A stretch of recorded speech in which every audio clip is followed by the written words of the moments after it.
Welcome to my YouTube channel. आप सभी का बहुत बहुत स्वागत है। आज इस वीडियो में ओशो की कुछ महत्वपूर्ण पहला बातें हैं प्रश्न, जो सभी को एक ही आरजू सुननी है कि इस चाहिए। खोपड़ी से कैसे धन्यवाद। मुक्ति हो जाए। आपकी शरण आया हूं।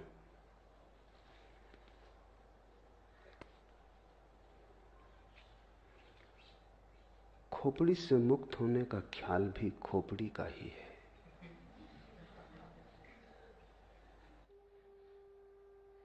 मुक्त होने की जब तक आकांक्षा है तब तक मुक्ति संभव नहीं, क्योंकि आकांक्षा मात्र ही, आकांक्षा की अभीप्सा मन का ही जाल और खेल है। मन संसार ही नहीं बनाता, मन मोक्ष भी बनाता है। और जिसने ये जान लिया वही मुक्त हो गया। साधारणतः ऐसा लगता है मन ने बनाया है संसार, तो हम मन से मुक्त हो जाएं तो मुक्त हो जाएंगे। वहीं भूल हो गई।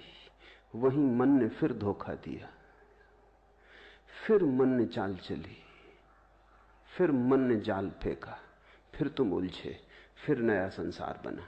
मोक्ष भी संसार बन जाता है। संसार का अर्थ क्या है? जो उलझा ले। संसार का अर्थ क्या है? जो अपेक्षा बन जाए, वासना बन जाए। संसार का अर्थ क्या है? जो तुम्हारा भविष्य बन जाए। जिसके सहारे और जिसके आश्रय और जिसकी आशा में तुम जीने लगो, वही संसार है। दुकान पर बैठे हो, इससे संसार में हो। मंदिर में बैठ जाओगे, संसार के बाहर हो जाओगे। इतनी सस्ती बातों में मत पड़ जाना। काश इतना आसान होता, तब तो कुछ उलझन न थी। दुकान में संसार नहीं है और न मंदिर में संसार से मुक्ति है। अपेक्षा में, आकांक्षा में, आशा में संसार है, सपने में संसार है। तो तुम मोक्ष का सपना देखो तो भी संसार में हो। संसार के बाहर वही है जो अभी और यहीं है। लेकिन इसका तो अर्थ यह हुआ कि मोक्ष की आकांक्षा भी छोड़ देनी पड़ेगी। अन्यथा मोक्ष के बहाने भी, मोक्ष की वासना से भी तुम नए नए संसार बनाते चले जाओगे।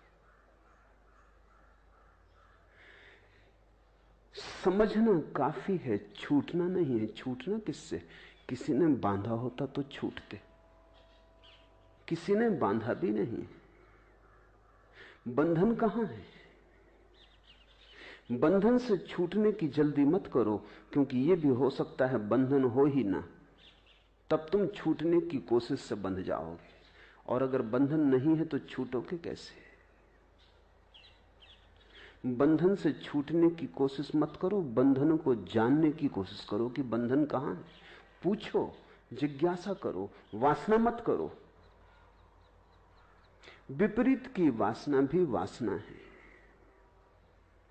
तुम कुएं से बचते हो, खाई में गिर जाते हो। इससे क्या फर्क पड़ेगा कि तुमने गिरने का ढंग बदल लिया? तुम बाएं गिरे कि दाएं गिरे, इससे क्या भेद पड़ता है? जिज्ञासा करो कि बंधन कहां है, बंधन क्या है। बंधन को भर आंख देखो। इसी को बुद्ध ध्यान कहते हैं, अप्रमाद कहते हैं कि बंधन को भरी आंख से देखो। तुम्हारे देखने देखने में तुम पाओगे बंधन पिघला, बंधन गया। क्योंकि बंधन तुम्हारी मूर्छा है। अगर तुम जाग के देखोगे कैसे टिकेगा? बंधन वस्तुतः होता तो मुक्ति का कोई उपाय न था। बंधन केवल ख्याल है, बात में से बात निकल आई है, कहीं कुछ है नहीं। एक युवक भिक्षु नागार्जुन के पास आया और उसने कहा कि मुझे मुक्त होना है। और उसने कहा कि जीवन लगा देने की मेरी तैयारी है, मैं मरने को तैयार हूं, लेकिन मुक्ति मुझे चाहिए। कोई भी कीमत हो चुकाने को राजी हूं। अपनी तरफ से तो वो बड़ी समझदारी की बातें कह रहा था। चिन्मय ने भी यही पूछा है आगे प्रश्न में। सरफरोशी की तमन्ना अब हमारे दिल में है, देखना है जोर कितना बाजुए कातिल में है। उसने भी यही कहा होगा नागार्जुन को कि मरने की तैयारी है, अब तुम्हारे हाथ में सब बात है। मुझसे न कह सकोगे कि मैंने कुछ कमी की प्रयास में, मैं सब करने को तैयार हूं। अपनी तरफ से वो ईमानदार था, उसकी ईमानदारी पर शक भी क्या करे। मरने को तैयार था, और क्या आदमी से मांग सकते हो। लेकिन ईमानदारी कितनी ही हो भ्रांत थी।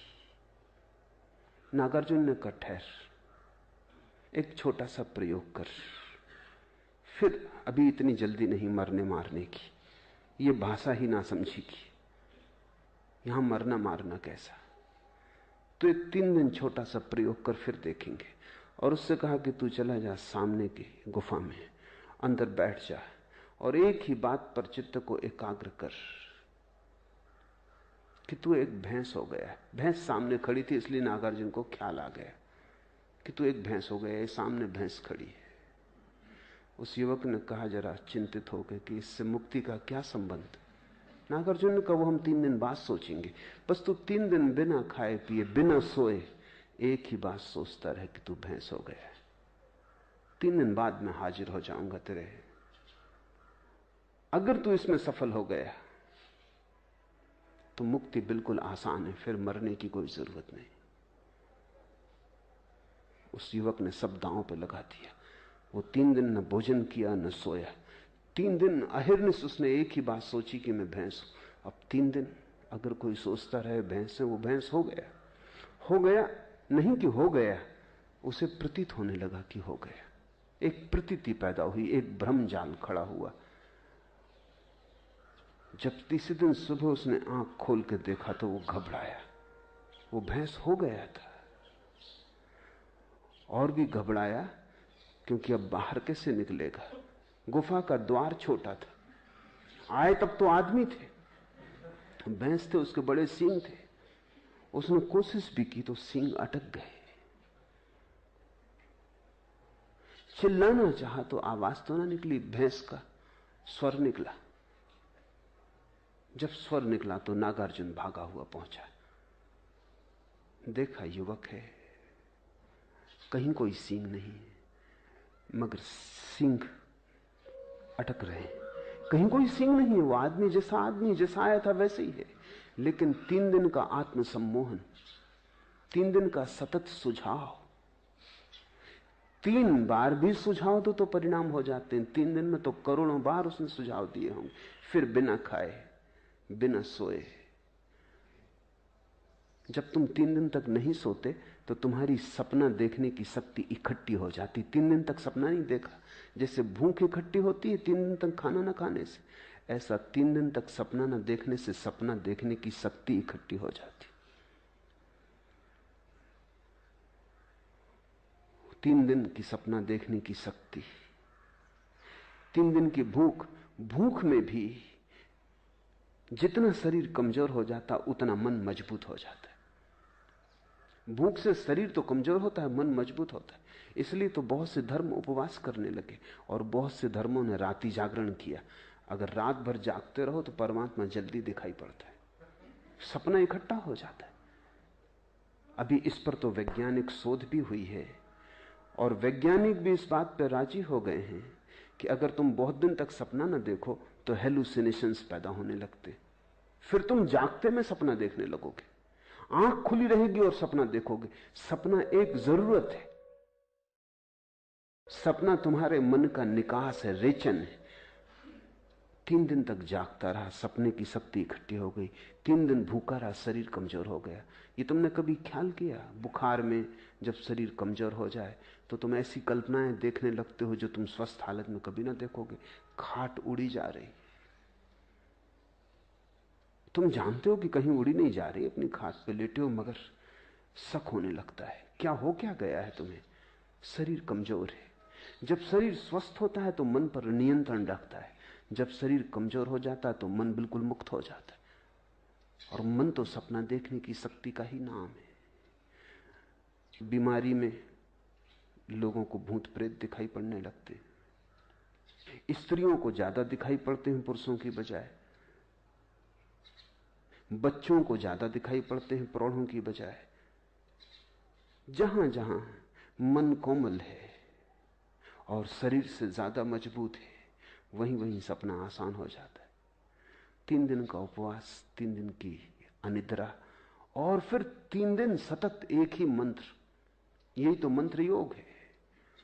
तुम बैठे अगर राम राम राम राम कहते रहो कई दिनों तक, पागल हो ही जाओगे।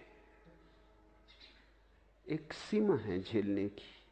वो 3 दिन तक कहता रहा, मैं भैंस हूं, मैं भैंस हूं, मैं भैंस हूं। हो गया, मंत्र शक्ति काम कर गई।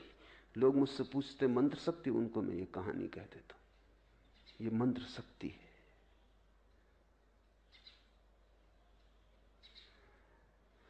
नागार्जुन द्वार पर खड़ा हंसने लगा। वो युवक बहुत शर्मिंदा भी हुआ और उसने कहा, लेकिन आप हंसे, ये बात जस्ती नहीं। तुम्हारे ही बताए उपाय को मान के मैं फंस गया हूं, अब मुझे निकालो। सींग बड़े, द्वार से निकलते नहीं बनता, और मैं भूखा भी हूं, नींद भी सता रही है। नागार्जुन उसके पास गया, उसे जोर से हिलाया।